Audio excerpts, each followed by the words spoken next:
So many videos. How about this one?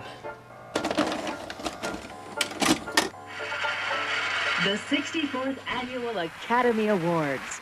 On March 30th, 1992, Hollywood held the 64th Academy Awards. Back in those days, Billy Crystal hosted the Oscars every year. People thought he was great. They couldn't get enough of him. The big nominees that year were Silence of the Lambs, JFK, Beauty and the Beast, the, Prince of Tides, and Bugsy? Crystal was famous for starting the show each year with a funny song, naming all the nominees. But I know what you're saying. You're saying, where's the production number? We haven't had an opening production number. Oh, folks, we don't have one tonight. Usually Wow, that backfired. Pretty sure Crystal expected them to protest. I wonder how many were legitimately disappointed he had a song after all. I'd say about 100%.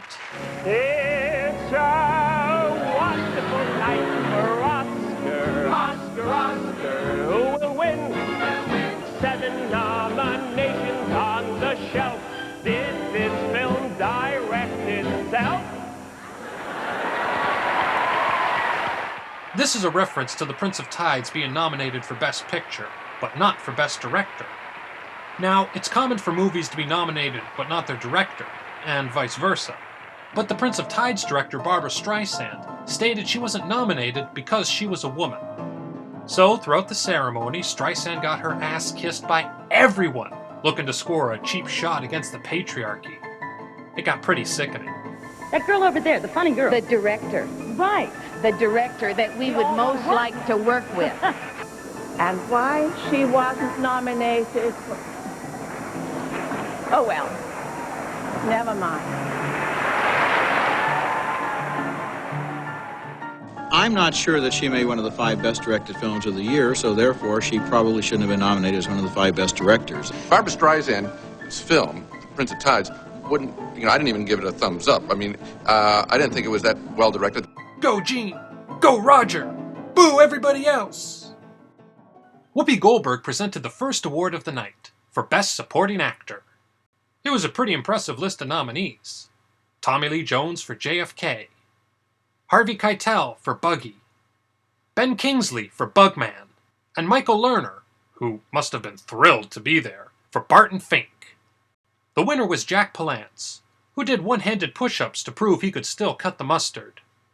But I don't know, those looked like pretty weak push-ups to me. Look at his leg shake. I'm surprised Grandpa didn't fall down. Palance thanked his City Slickers co-star. Billy Crystal. God, I crap bigger than him. Crystal did running Palance jokes for the remainder of the night. No, and I'm thrilled he was nominated. I'm thrilled he won. You know, I happen to have been in every scene with him, and I just was given a bullet, and Jack Palance is now on the Stairmaster. Jack Palance just bungee jumped off the Hollywood sign. The shuttle has just rendezvoused with Jack Palance, who has somehow launched himself into orbit. Then, for some reason, Kathleen Turner comes out and reminds the winners not to take too long making their speeches. If we keep the pace rapid, the tempo brisk, hint, hint, hint, hint, hint, hint. Yeah, don't take too long when you win. The show needs all its time for the presenter's witty banter. Mr. De Mornay and I are pleased to present the Oscar for makeup, which Oscar never wears. But you do, don't you, Mr. Lloyd? Just a touch.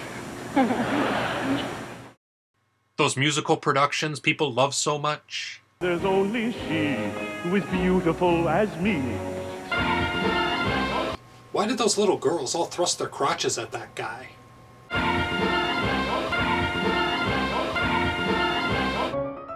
Mercedes Ruehl wins Best Supporting Actress for The Fisher King, which is great because you get to see just how short Joe Pesci is. Steven Spielberg presents the Irving Thalberg Award to George Lucas.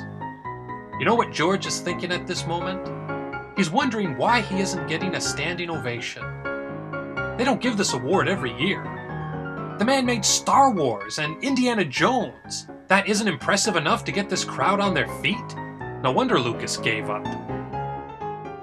Lucas doesn't get a standing ovation, but he does get a pre-taped message from the spaceship. He smiles like a good sport, but you know he's severely depressed. It's a big deal when Dana Carvey and Mike Myers come out. Riding high on the just-released Wayne's World, these guys were the two biggest comedians in the world. Everybody loved and admired them. Imagine, this time next year, think about it, Mike. I mean, we could be standing right here accepting, an Oscar for Best Movie. Not! Yes, back in 1992, a well-delivered not joke got huge, unironic laughs. If there's one thing the Academy hates, it's the technical awards. Everybody loves it when Jack Nicholson wins Best Actor and goes up to make a speech, but they hate it when five nerds nobody's heard of win the award for Best Particle Compositing or something. You gotta get these bums off stage as quickly as possible. The director's already decided not all of these guys are getting a chance at the mic. First, they zoom the camera in to crop out the fourth guy. Then, when the first guy is done talking, just cut away and move on to the next thing. Like the one we're in. Thank you very much.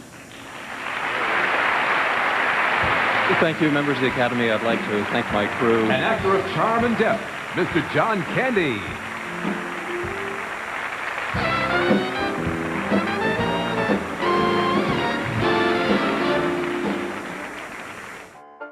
Best documentary winners are notorious for going long.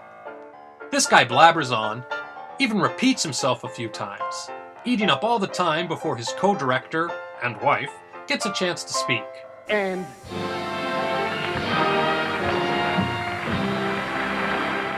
Kathy Bates does not like this. Since they've saved all this time cutting people off, the show comes to a halt so they can acknowledge 100-year-old Hal Roach. He's not being given an award, they're just pointing out he's sitting in the audience. And look at that! They give him a standing ovation. George Lucas must be livid.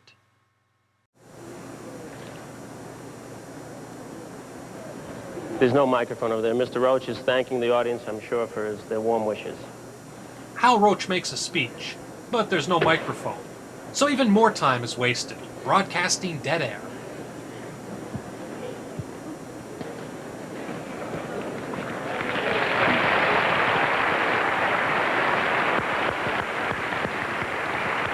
I think that's fitting because Mr. Roach started in silent films.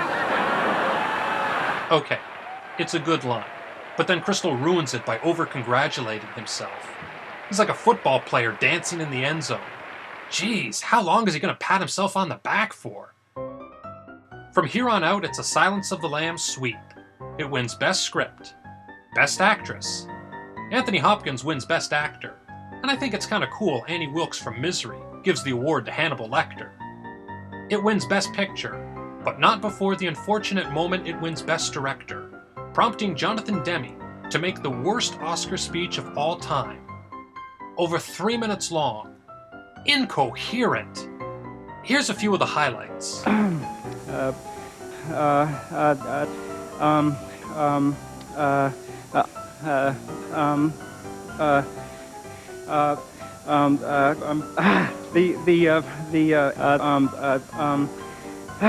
It won't take forever.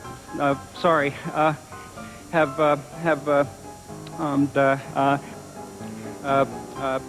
Anyway,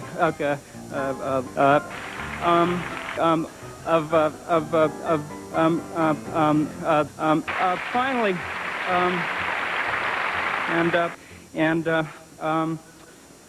thank you. And I've just been informed that Jack Palance will be hosting the show next year, so good night. One final zinger from Crystal, and we're done. The 64th Annual Academy Awards on CTV. Presented in part tonight by your local bottler of Diet Coke. Just for the taste. Hooray for Hollywood.